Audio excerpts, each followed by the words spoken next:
he did not went to the party. இந்த சென்டென்ஸ்ல என்ன mistake இருக்குன்னு கண்டுபிடிக்கலாம் வாங்க. இது ரொம்பவே காமனா எல்லாரும் பண்ணக்கூடிய மிஸ்டேக் தான். டெய்லி யூஸ்ல நிறைய பேர் இந்த மிஸ்டேக் பண்ணி நான் பார்த்திருக்கேன். இப்போ இதோட கரெக்ட் சென்டென்ஸ் என்னன்னு பார்ப்போம். he did not go to the party அப்படிங்கிறது தான் கரெக்ட். எப்பவுமே did கூட பேஸ் ஃபார்ம் ஆஃப் verb தான் நம்ம யூஸ் பண்ணணும். பாஸ்ட் டென்ஸ் யூஸ் பண்ணக்கூடாது. இது ஒரு ரூலாவே நீங்க ஞாபகம் வச்சுக்கலாம். did கூட எப்பவுமே பேஸ் ஃபார்ம் தான் நம்ம யூஸ் பண்ணணும். ஸோ இங்க did not go அப்படிங்கிறது தான் கரெக்ட். did not went அப்படின்னு எழுதணும்னா அது வந்து தப்பு. இந்த மாதிரி யூஸ்ஃபுல் சென்டென்சஸ் டிப்ஸ் தெரிஞ்சுக்கிறதுக்கு தமிழ் டு இங்கிலீஷ் சேனலை சப்ஸ்கிரைப் பண்ணிக்கோங்க.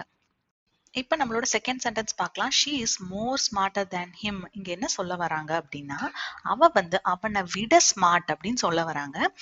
இப்போ இது கரெக்ட் சென்டென்ஸ் பார்த்தீங்கன்னா she is smarter than him அப்படின்னு சொன்னாலே போதும். மோர் ஸ்மார்ட்டர் அப்படின்னு நம்ம யூஸ் பண்ண தேவையில்லை. ஸ்மார்ட்டர் அப்படின்னாலே மோர் ஸ்மார்ட் அப்படின்னு தான் அர்த்தம். ஸோ இங்கே வந்து மோர் நம்ம யூஸ் பண்றது வந்து அன்னெசரி. ஸோ நம்ம அதை யூஸ் பண்ண தேவையில்லை.